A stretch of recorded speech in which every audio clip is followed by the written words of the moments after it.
Well, welcome on this Labor Day weekend, and it's interesting that the Episcopal tradition, and there are other traditions as well, actually celebrate secular holidays, because it is a secular holiday. It's not a church holiday, but it's one that we hold up and venerate.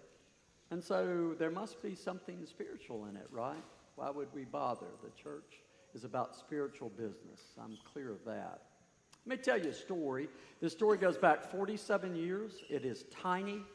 It has stayed with me every year for 47 years, multiple times during the year.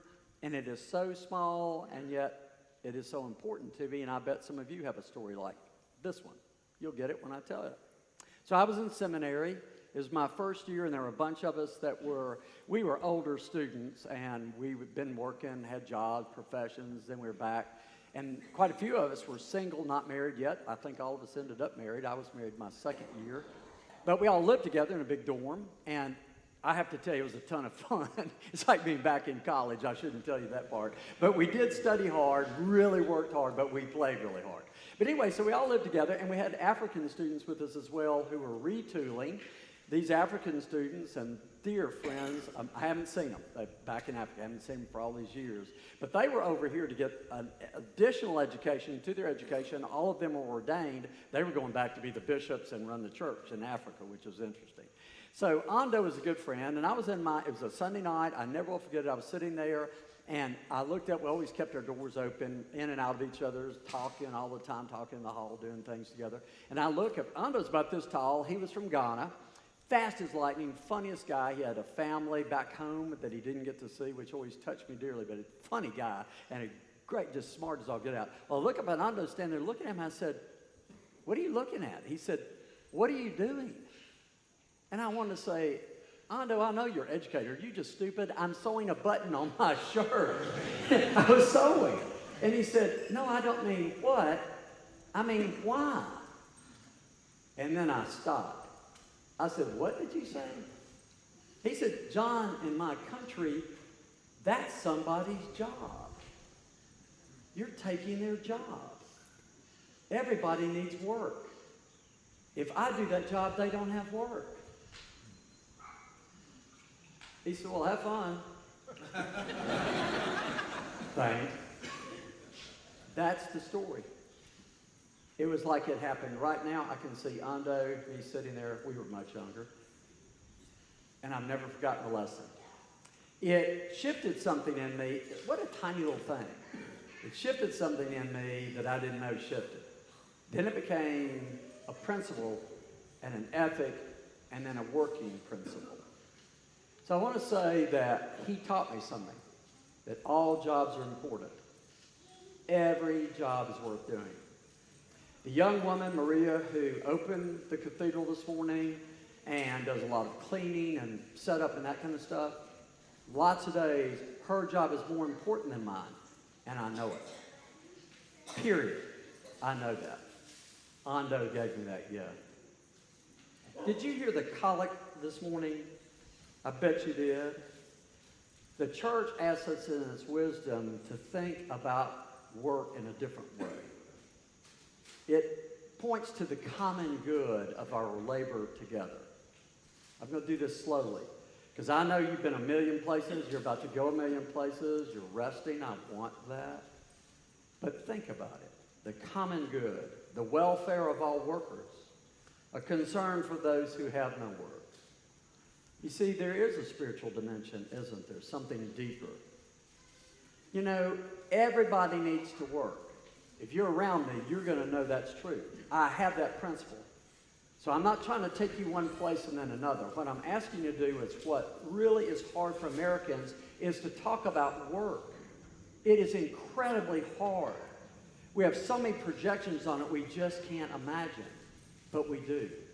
Everybody needs to work. It gives us purpose and meaning.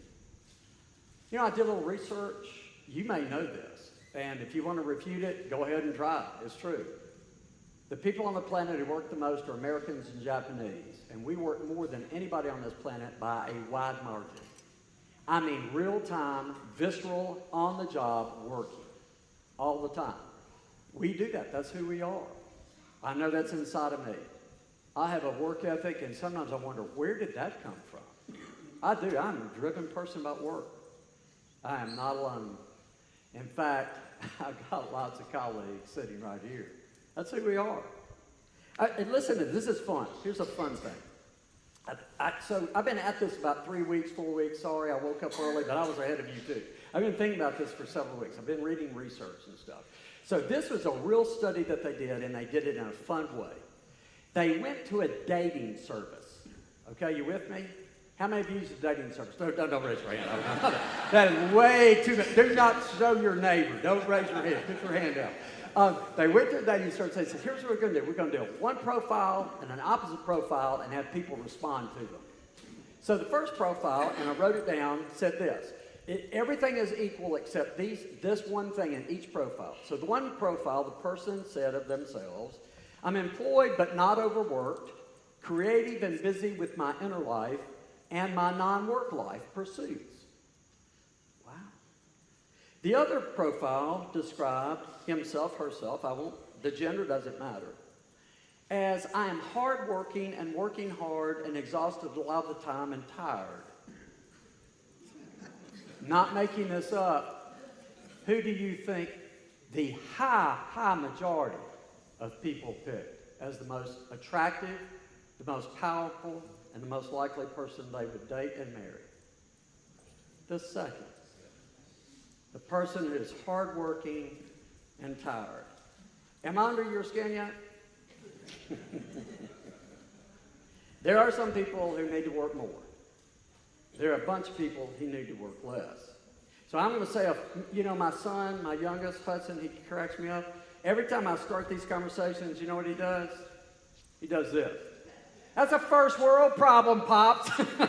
So this is a first world problem. There are people on this planet who are barely surviving. And I know that this morning. I don't want to go there with you. I want to stay here with you. We live here in America. Here. That's where we are this morning. Our culture works. Not bad. Not bad. I believe in hard work. But there's another thing. So rather than talking about work, we're here because I want you to think about the other side. And I mean really think about it. If I can plant one idea, I want you to cogitate, ruminate, celebrate, relax in it, and think about it.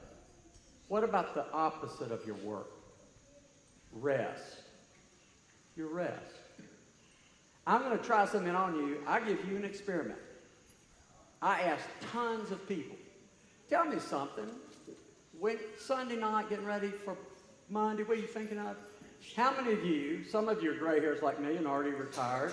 Some of you are working super hard. Some of you are young, about to start working. Some of you have children working, grandchildren working. How many people say that they're rested and relaxed and ready for work on Monday? That's a joke, by the way. Seriously. Who does that? Nobody does that. What does that tell you? Labor Day weekend has the word weekend in it. It also has the word Sabbath for us. This is Sabbath. You know what the country needs? We need a call back to Sabbath. We need a call back to the Sabbath. And I'm okay. They don't have to practice like me, you.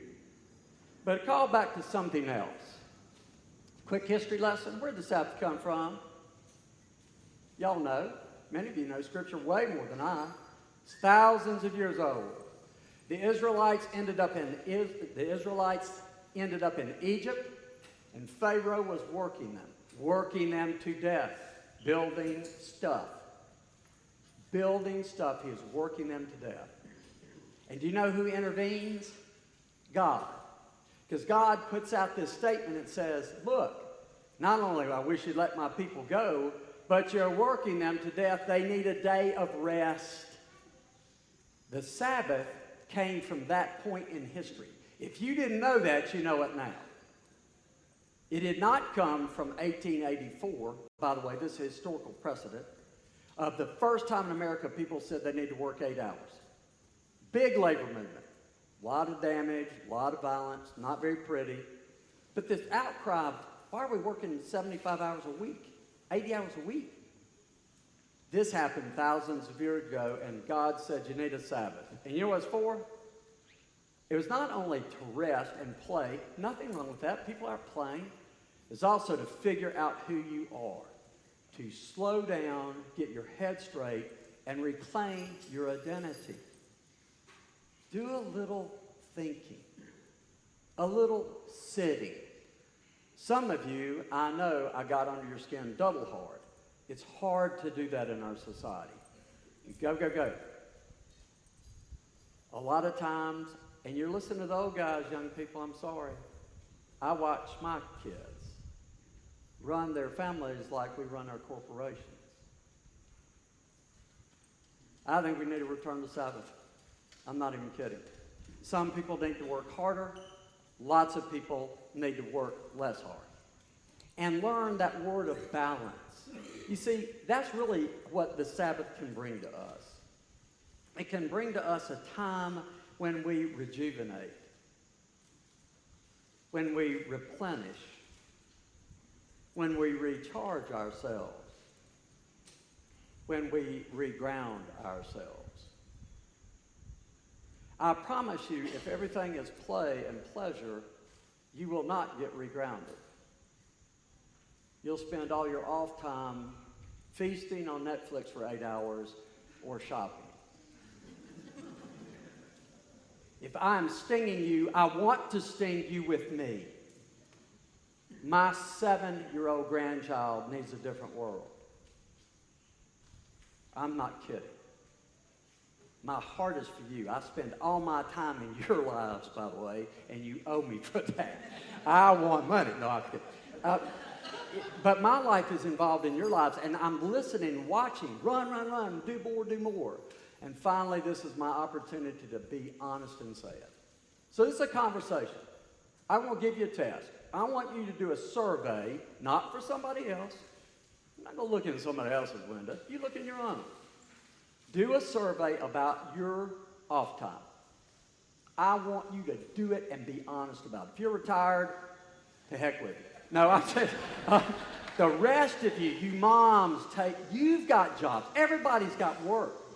Define the work and then look at your off time and tell me what that looks like. Are you rejuvenated? Are you replenished? Are you regrounded? Do you know who you are? Because that's how our children grow. They watch adults who know who they are. That's all. Not perfect adults, adults who they are. I have gone to preaching. So, maybe let's start a new movement. Come on back. Come on back to the Sabbath. Whatever way you can practice that. And I know many people are working right now at the hospital, at places we need them to work 7 days a week, 24 hours a day. My gracious. Thank God for them. But I promise you, whatever time you can find when that Sabbath occurs, find it. Call somebody with you to it. Find yourself. And I promise you, every time we do that, you will find God. Amen.